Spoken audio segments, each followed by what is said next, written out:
Well, our topic tonight is God's incredible universe and what it teaches us about faith and science. And is there an echo in here or is it just me? You guys hear okay? So we really broke the discussion into two different areas. One, we're going to talk about faith and science as it relates to God's creation. And the second, we're going to talk about some recent discoveries that show us how awesome God's universe is. So let's talk about faith and science first. First of all, what does that really mean, faith and science? Christians believe that God created all things, and sometimes we see conflicts between what the Bible says and current science theories. But what I propose tonight is if we do proper interpretation of the scriptures and we do good science, there shouldn't be a conflict, because science is not inherently anti-God in any way. Some scientists might be, especially people like Richard Dawkins, but 52% of all scientists believe in a God or a higher power. And so God has given us two different books or two different revelations to teach us about him. He's given us the Bible, the Word of God, and he's given us the world, his creation on this planet and in the universe. And those two shouldn't be in conflict. Both of those should reveal the glory of God. So the bottom line is, what I'm trying to get across tonight is you don't have to compromise your faith to believe in mainstream science. And there's a good little video. It's only 2 minutes long here. I'm going to play this, and the sound should work fine. As long as we have been seeking answers, we have been asking questions. Who are we? How did we get here? And what exactly are we doing here? More recently, the questions have diverged. A line has been drawn between faith and science. Do both have something to say? Something worth listening to? Must we choose a side, picking one and ignoring all the other might contribute? For on the one hand, does the Bible alone answer every question there is to ask? In its pages, we find stories of faith, promises of peace, and visions of a better future. But can it explain how the world works, from the smallest particle to the entire universe? On the other hand, for all science can show us, can it ultimately reveal what matters most? Is the purpose of the human soul mapped in our DNA? What is the atomic number for joy? But what if these are simply the wrong questions? What if both, in their own distinct ways, reflect the wonder and the work of God? In our faith, we plumb the depths of hope, the power of mercy, the mystery of redemption. But then in science, we are able to understand the facts of the world God created, to examine and to then quantify the workings of the universe. While science and the Bible can each give us many answers, neither on its own gives us every answer. And so it is they cooperate, working together to paint a more complete picture of all God has made. Our faith shows us how we should live, while science teaches us how life happens. Science can tell us how the world works, but only in the life, death, and resurrection of Jesus do we see what it all means.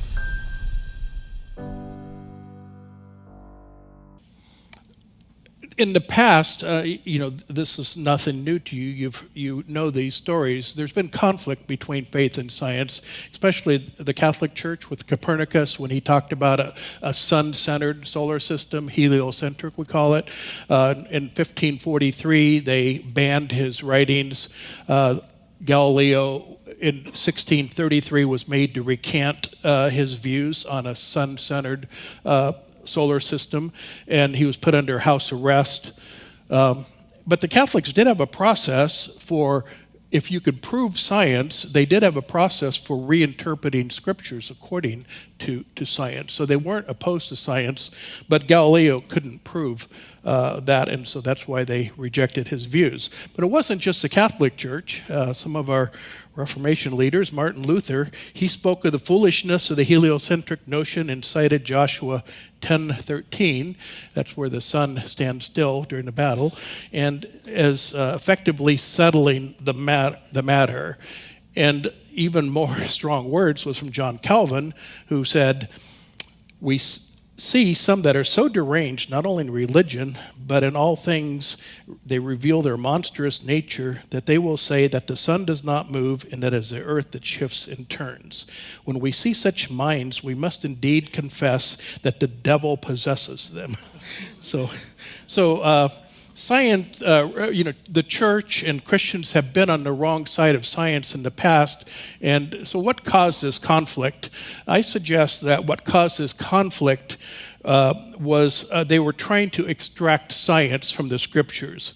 Here's a few verses that you're probably familiar with.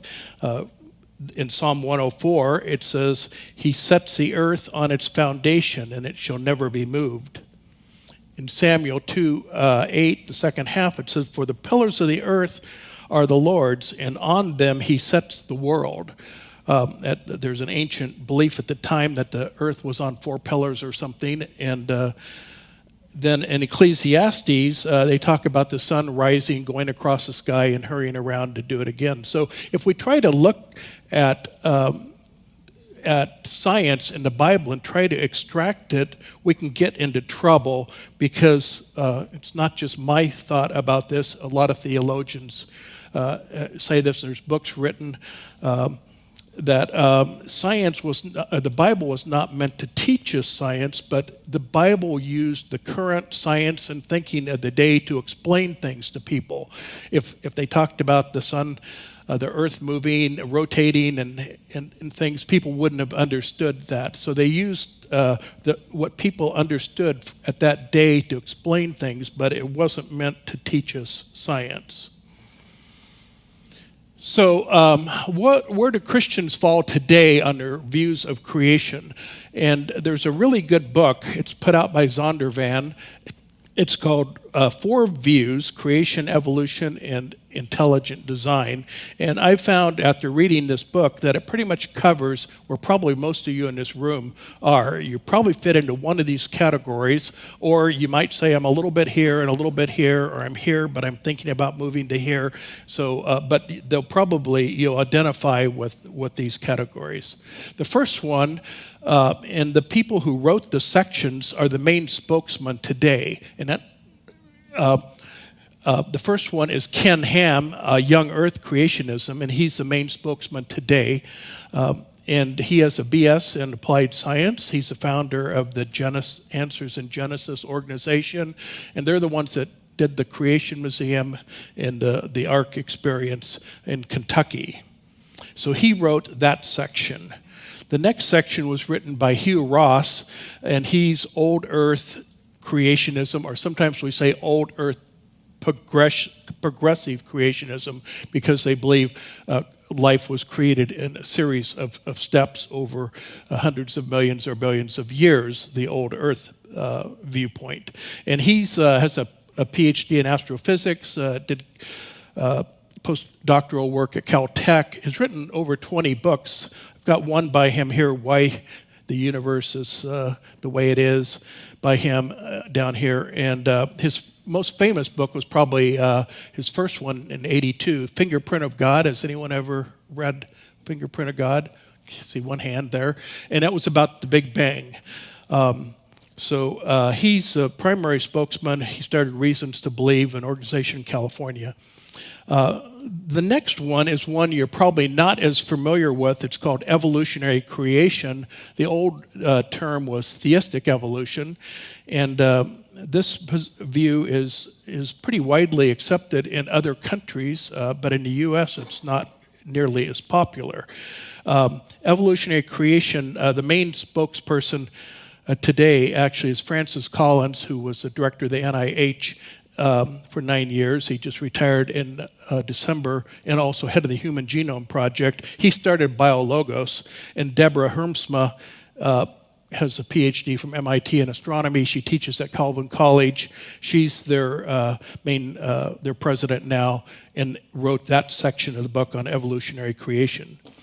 And then there's one that's a little different. It's not so much science, it's more of a philosophy, intelligent design. And the person that made this one famous, anyone know who made intelligent design, brought it to the Christian forefront? Yeah, what was the book called? I know Darwin's Black Box. I think I have a copy. Yeah, his name is spelled like mine, except he has one E on the end. And he's told me he was from Pennsylvania Dutch, which are Germans who settled in Pennsylvania, and that's my background. So one of us got our name spelled wrong. I guess he's probably a second cousin.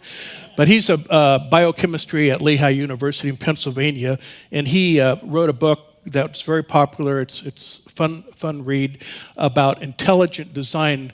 And the other groups, the top group, young Earth, old Earth, evolutionary creation, they all believe in intelligent design. But the thing that kind of distinguishes it is he talks about irreducible systems that are very complicated, and he uses blood clotting and the eye as an example. The eye has a lens, it has muscles to focus the lens, it has retina, it has cones, it has all these components, and he says if you remove one component, like the lens, you don't have an inferior eye, you don't have an eye at all, it just doesn't work. So he said there's things we see in the design, intelligent design of life that could not have come from evolution, but they must have been designed in more, supernaturally created.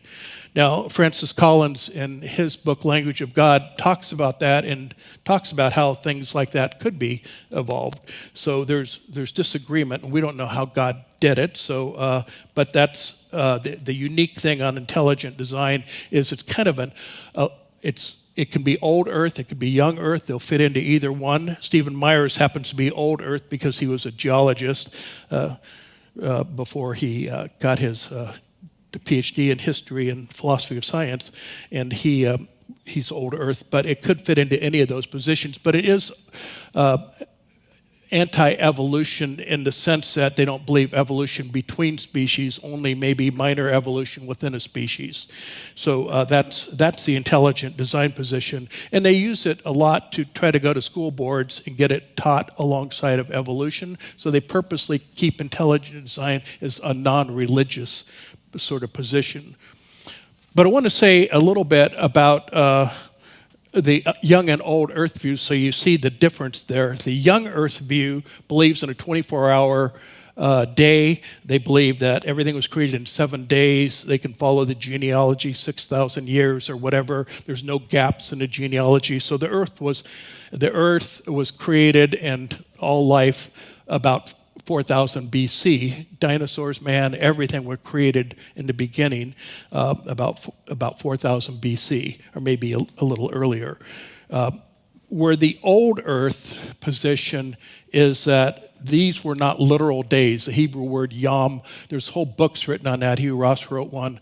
That doesn't always have to mean 24-hour days. So they go through that, and they believe they're periods of time.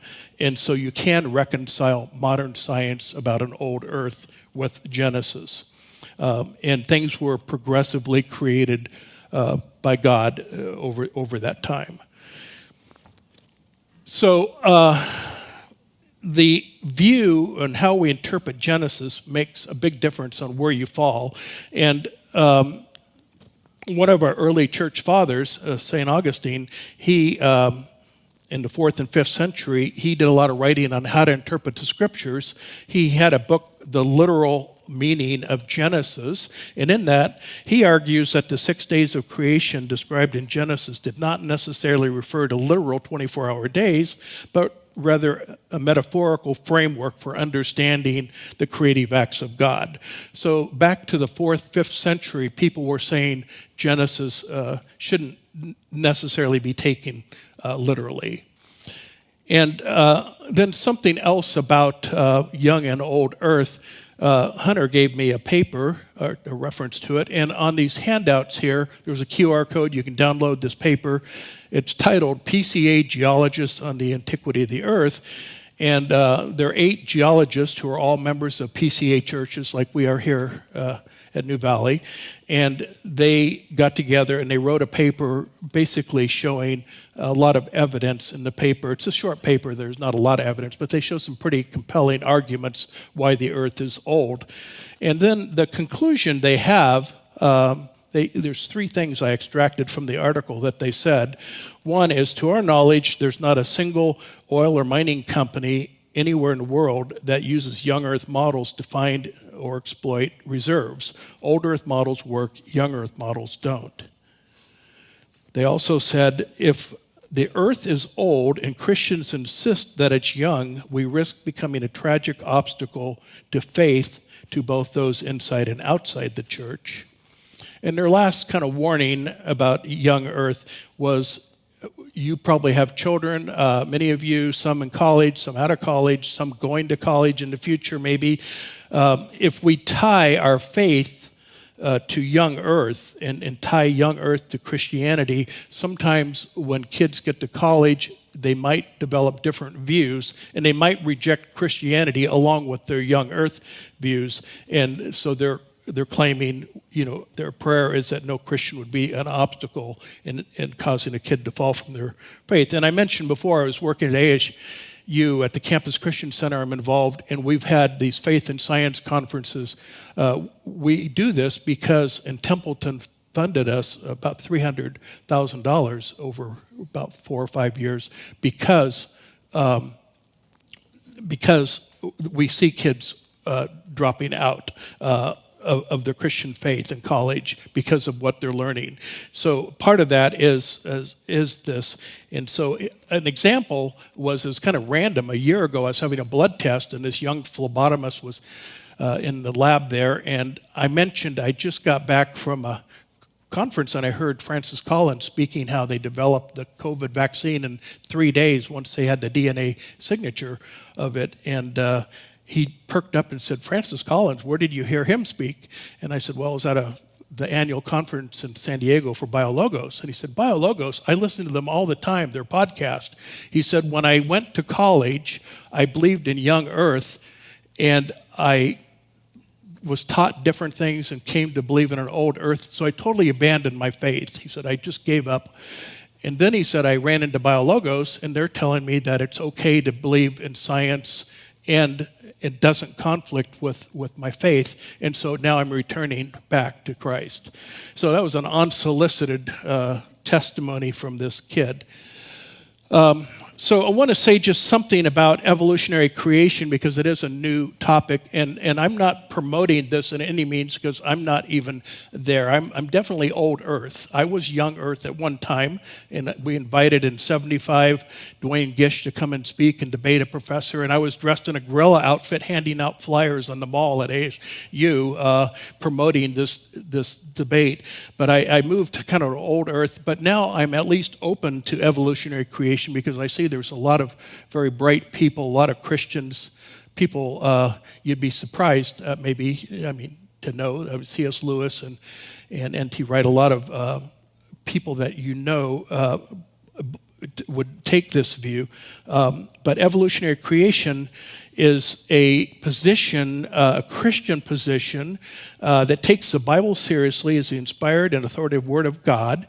It also takes science seriously as a way to understand the world God has made. So evolutionary creation includes two basic ideas. First, that God created all things, including humans who are made in the image of God. And secondly, that evolution is the best scientific explanation we currently have for the diversity and similarities of life. So that's what evolutionary creation is. We called it theistic evolution a while ago, but this is a little different, a more Christian view, and it's the popular term today. There's two books, one by Francis Collins, The Language of God, which I know Scott has read, and he was telling me about it, and it's a very good book about DNA being this magical, almost, language that God had to create, because in this microscopic strand of DNA, it tells how to build your heart, your lungs, all your organs, your circulatory system. Your whole body is built out of that little blueprint. And another DNA strand can build a redwood tree. So he talks about kind of this beautiful language that God has created to create things. And there's another book by the guy who was one of the authors of that paper. Goes to a PCA church, and he teaches at Old Mississippi. It's called Friend of Science, Friend of Faith, and I have a copy of that too down there. And I have references on that article. But Greg Davidson, who we had at ASU, who's a PCA geologist, he said something I thought was interesting. He said, it seems reasonable that what makes humans special is not the manner of creation, but the endowment of a soul and God's choice to focus his love and attention on our humble frame. There's one thing that we get confused on a lot, Christians, because a lot of people, including myself, used to think of evolution as from the devil, and because that is anti-God. And I was getting mixed up with the difference between biological evolution and naturalism, and so I wanted to just say something about that. Biological evolution is just the process by which populations of organisms change over time due to genetic variations, natural selection, things like that. It's just the biological process, nothing to do with religion, where naturalism is actually a philosophical worldview that talks about that the natural world is all that exists and that everything, including human beings in their minds, can be explained by natural processes such as evolution, and there's no supernatural or divine intervention.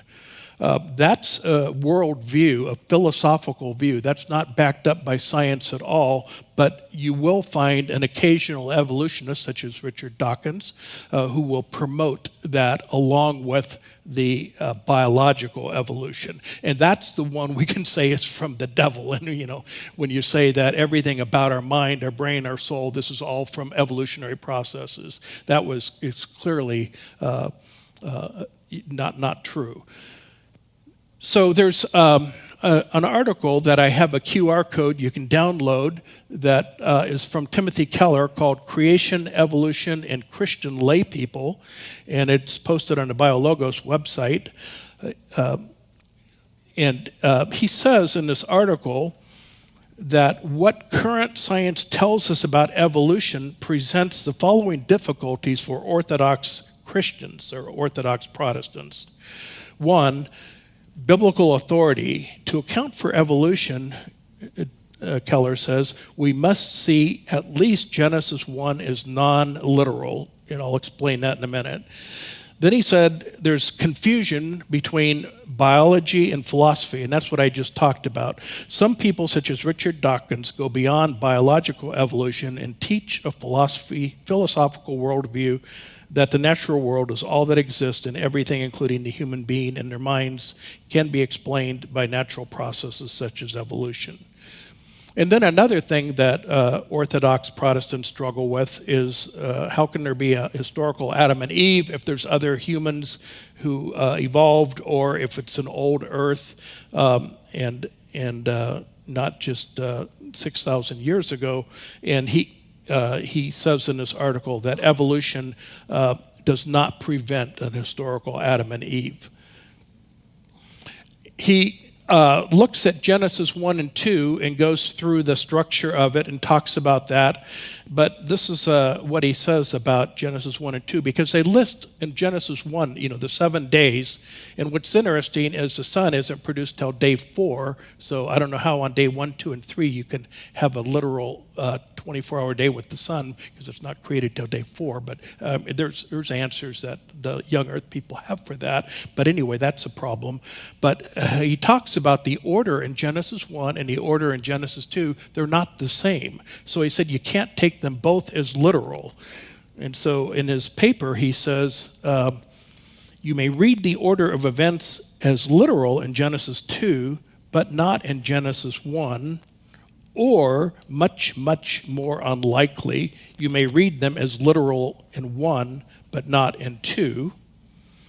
But in any case, you can't read them both as straightforward accounts of historical events. So what does this mean, he says? It means Genesis 1 does not teach that God made the world in 6 24-hour days. Of course, it does not teach evolution either, because it doesn't address the actual process by which God created human life. However, it does not preclude the possibility of the earth as being old. Then he says, we arrive at these conclusions not because we're trying to make room for any particular scientific view, but because we are trying to be true to the text, listening carefully as we can to the meaning of the inspired authors. So it's an interesting paper. It will challenge your thinking a little bit. He's not proposing any evolution or anything. He's just saying, from a view of Genesis, he doesn't see a problem with old Earth, or even if God decided to use evolution. So here's kind of my conclusions on the various views that we all have in this room. People have some very deep personal convictions in some of these areas, and so some people are going to disagree and have different views than you do. But we can have humble and gracious conversations with other people who hold different views, and it's important that when someone has a different view, that we support them in that view. We say, you have a right to have that view. I may not agree with it, but you have a right to have that view. And if someone attacks them, you can defend them and say, wait, they have the right to hold that view because we don't know how God did it. But if you find someone who's trying to force their views on someone else, saying they're out of the will of God or something because they have a bad view, out of fellowship with God or something, then we can stand up against, so wait, those are your personal convictions. We don't know how God did it. So when people try to force their views on others, and I don't think in this church, I've never seen that, but in some areas I've been in, you'll find people are very belligerent about their views. And so the key is Ephesians 4, 1 and 2. As a prisoner for the Lord, then I urge you to live a life worthy of the calling that you've received. Be completely humble, gentle, and patient, bearing with one another in love. And that's what I really love about the BioLogos organization, and Francis Collins, who is a believer and came to Christ through reading C.S. Lewis. They want to have gentle conversations, kind conversations about these topics, and that's kind of the whole approach that organization takes. And that's what I think we should take as believers. So that concludes some of the positions that Christians tend to fall in, and some resources you can go look at if you want to do further reading. I want to talk now about the incredible universe that God's created, and I want to talk about some mind-blowing facts, because sometimes when I go through some of these astronomy lectures and things by professors, I'm thinking these guys are on LSD or something, because they're proposing the weirdest things, and there's some absolutely mind-blowing facts. So let's look at a couple of them. The Big Bang, it's not a TV show, it's actually a model or a theory, and they say the universe started at something smaller than an atom, something very almost nothing, and it expanded into hundreds of billions of galaxies. Something smaller than an atom could expand. That's what they believe. And so it's really mind-boggling when you think about they're really thinking that the Earth was created out of nothing. And there's a lot of evidence that says this. The one big piece of evidence that we discovered really in the 80s, it came to real strong evidence, but it's called cosmic microwave background, and some of you may have never heard this, or most of you haven't, but scientists were kind of split between a steady state theory of the universe, that everything was just always existed forever, and that was easy for non-Christians to think about, because they didn't have to think about a Big Bang as a point in creation. Before that, we have no idea. There's nothing. And then there's a point in creation where the whole universe was created. Sounds a lot like Genesis. And that was disturbing to a lot of astronomers. So they liked the steady state view. But then there's more and more evidence, astrophysics evidence for the Big Bang. And the one thing that really kind of clinched it and moved all the astronomers, virtually everyone, over to the Big Bang theory was the discovery of the cosmic microwave background, which most of you never heard of. what it is, it's kind of an echo of the Big Bang. I could spend a whole hour or two just talking about it, but it's like an echo or shock wave from the Big Bang. And it was predicted by the Big Bang Theory. They said this has to be there, but no one knew how to find it or discover it. And then some guys at Bell Lab who had this big horn antenna pointing at the sky, they kept picking up this static, and they thought it was pigeon droppings. They went in and cleaned it out. It wasn't pigeon droppings. Every place they pointed at the sky, they picked up this static. And then they realized from Princeton nearby, the Bell Labs, there's some scientists there talking about that there should be, in the whole sphere around the Earth, there should be this background, microwave background, a remnant of the Big Bang. And they ended up getting a Nobel Prize for discovering it in They discovered it in 1965. They discovered it by accident. Well, then we sent up some space probes. We sent up 3 of them, and they started mapping it because the gradients were just a few thousandths of a degree. But the Big Bang Theory said what these gradients should be, and they said this would be like a fingerprint of our galaxies. These gradients would show where the early galaxies were, kind of like a handprint of how they were all created.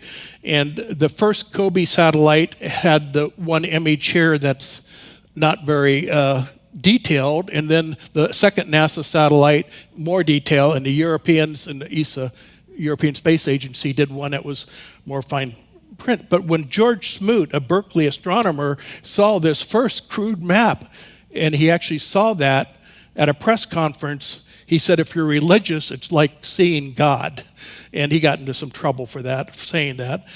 He's a secular person. I read his book about the discovery of this years ago.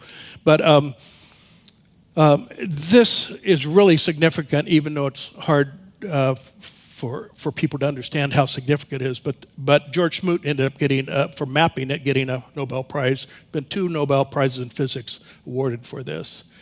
So this Big Bang theory, if we look at it from a biblical point of view, God's Word point of view, Genesis 1 says, in the beginning, God created the heavens and the earth. And there's a Latin expression about creation out of nothing, ex nihilo, and it's a doctrine that says that matter is not eternal, but had to be created by some divine creative act, and that's basically what the Big Bang Theory says. So I think it's mind-blowing that astronomers believe the creation of the universe came out of nothing. There was a point in time of creation, and the whole universe grew out of something smaller than an atom, and it expanded actually very rapidly. That's some of their theories there are really mind-blowing. So I think that's a mind-blowing fact. And the second mind-blowing fact is we talk about billions and billions of stars. Our universe is filled full of billions of galaxies and billions of stars, and I want to talk about what is a billion? How can we visualize it? So what does a billion pennies look like? Any idea? It looks like 5 big school buses sized piles of pennies. That's 1 billion pennies. And that's just 1 billion. Remember, our Milky Way galaxy, we think there's 200 billion stars here. So that would look like 1,000 school buses.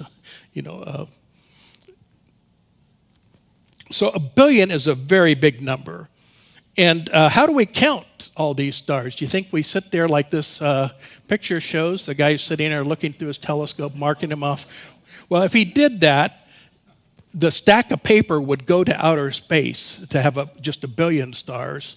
And making these little marks, if he made one, a couple a second, 2 or 3 a second, I calculated it would take about 10 years, 24 hours a day, just making marks in order to count 1 billion, let alone 200 billion.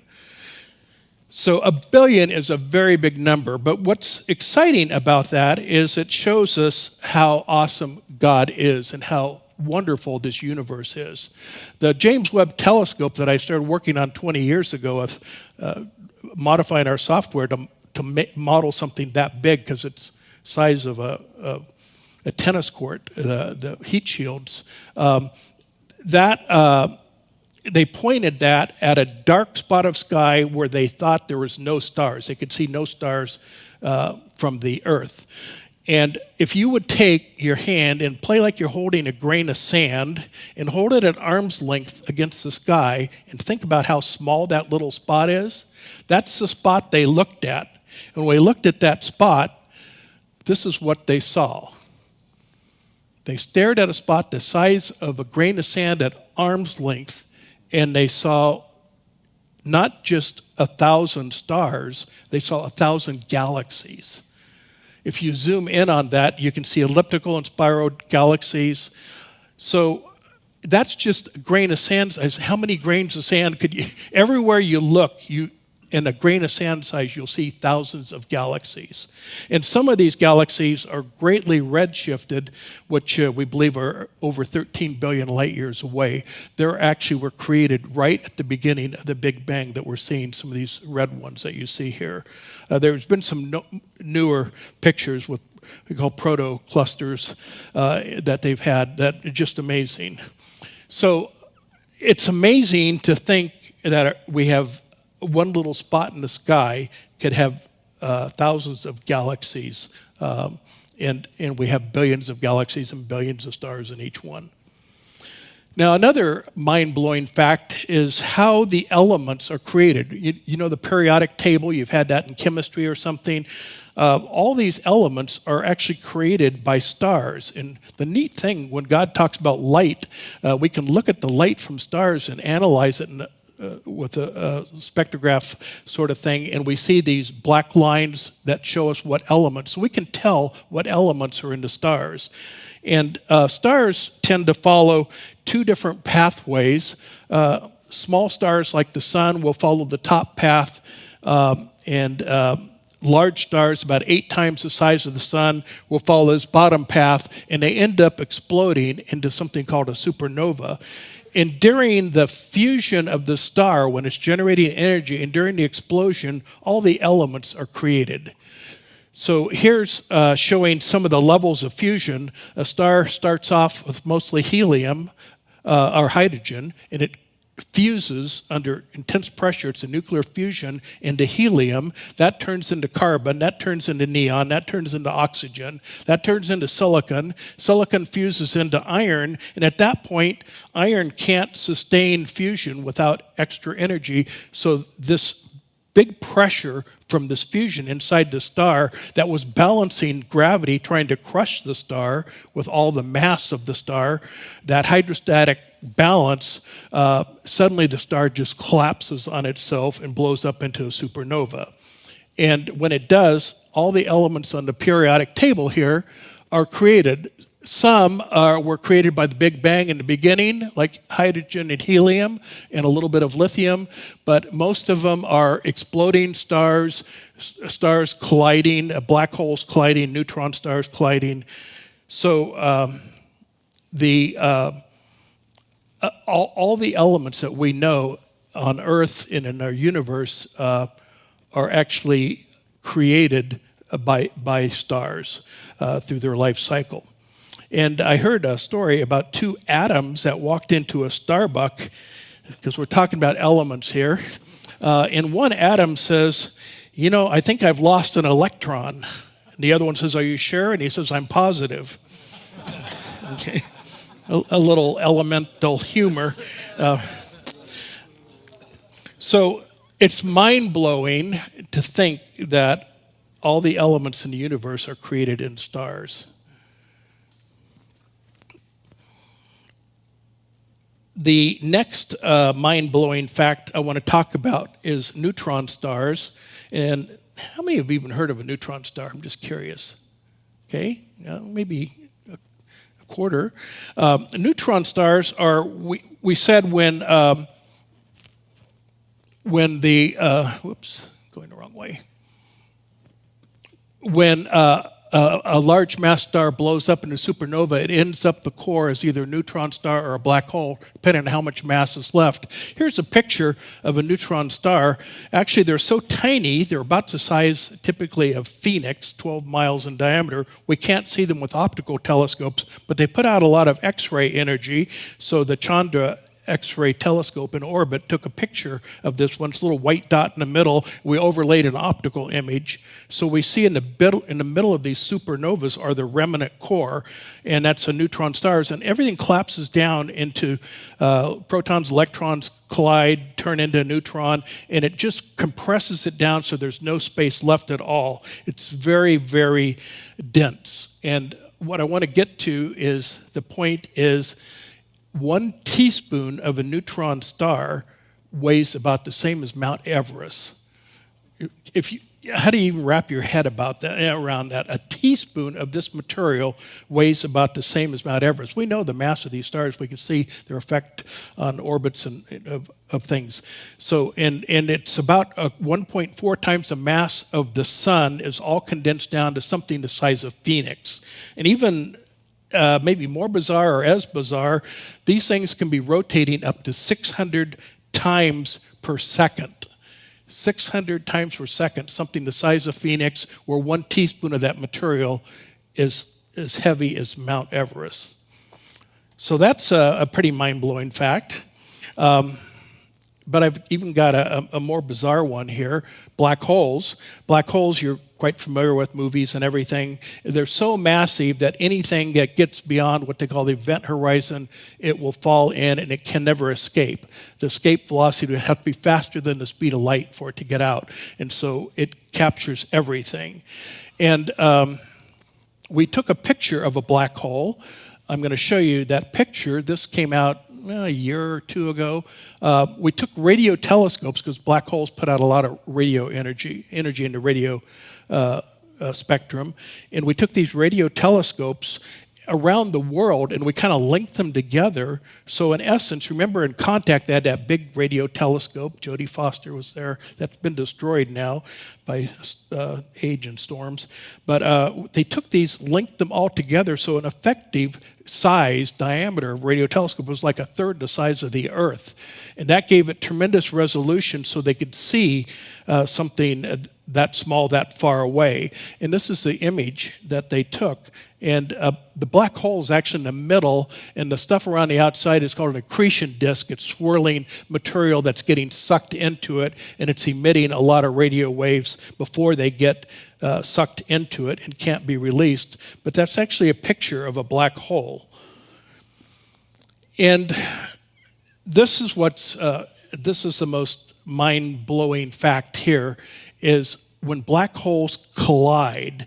In 2015, September, 2 black holes collided, and they're about 1.3 billion light years away. But this is what's so mind-blowing.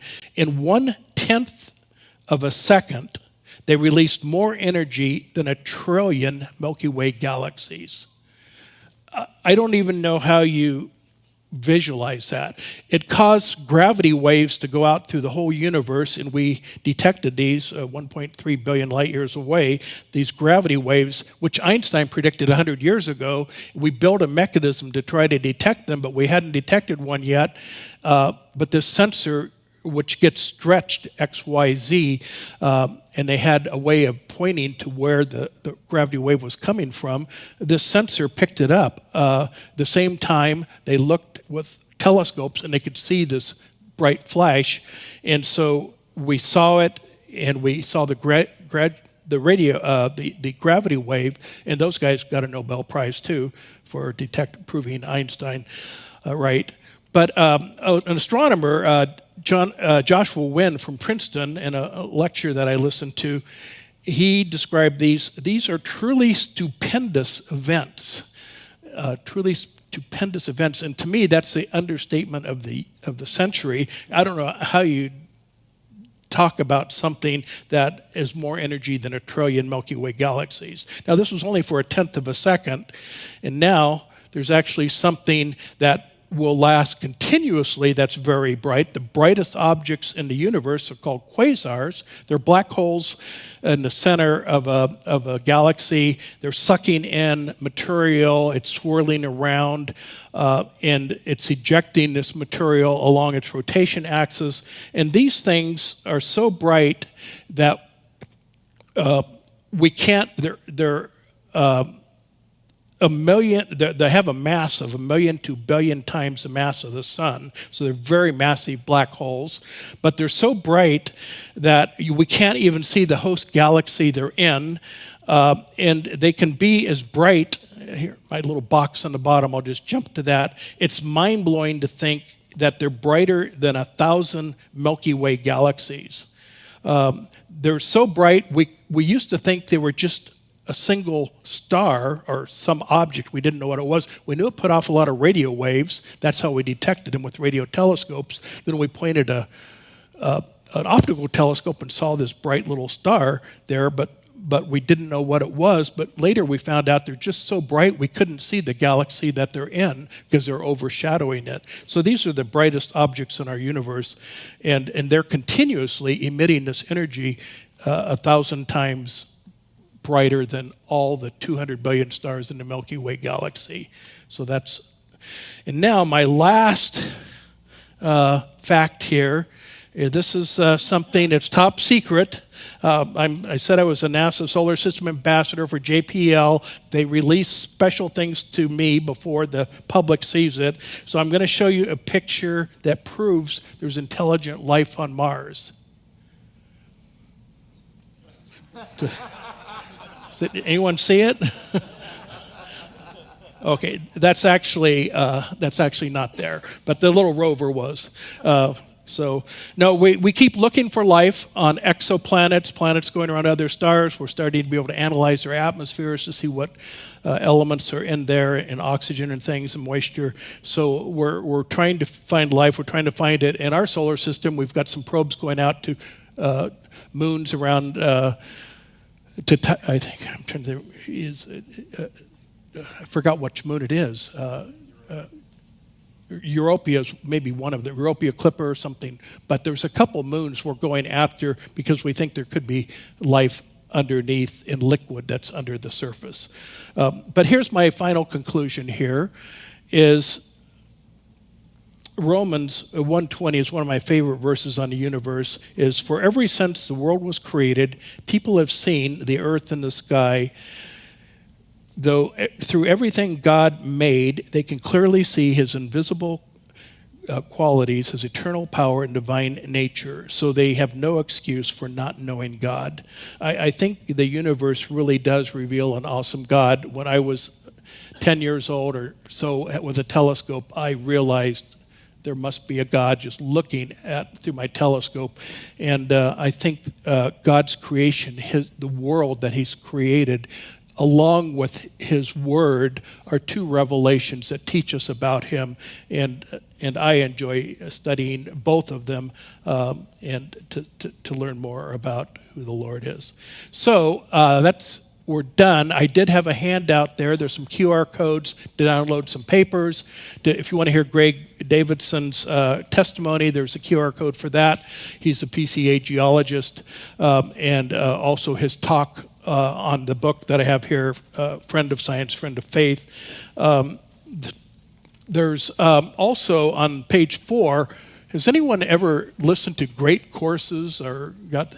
Few people? You know how good those things are. They used to be on DVDs. Now they're all online and streaming, and there's a ton of really good ones on the universe. Field Guide to the Planets, the Milky Way Galaxy, the Big Bang. There's just lots of courses, and they're much higher level than Discovery Channel or one of these things you'd see on Science Channel, but they're still, lay people can understand it. They might get into algebra or maybe a tad calculus and astrophysics course, but they're not things that you can't understand. They're made for lay people, but they're really amazing if you want to learn about the universe. It's one of the best ways I've found. One of them has 96 lectures. It's a whole semester course. They're taught by some of the great astronomers around the U.S. at good schools. So that's one way you can learn more about God's universe. And then I have a few books here if you want to look at afterwards or borrow them.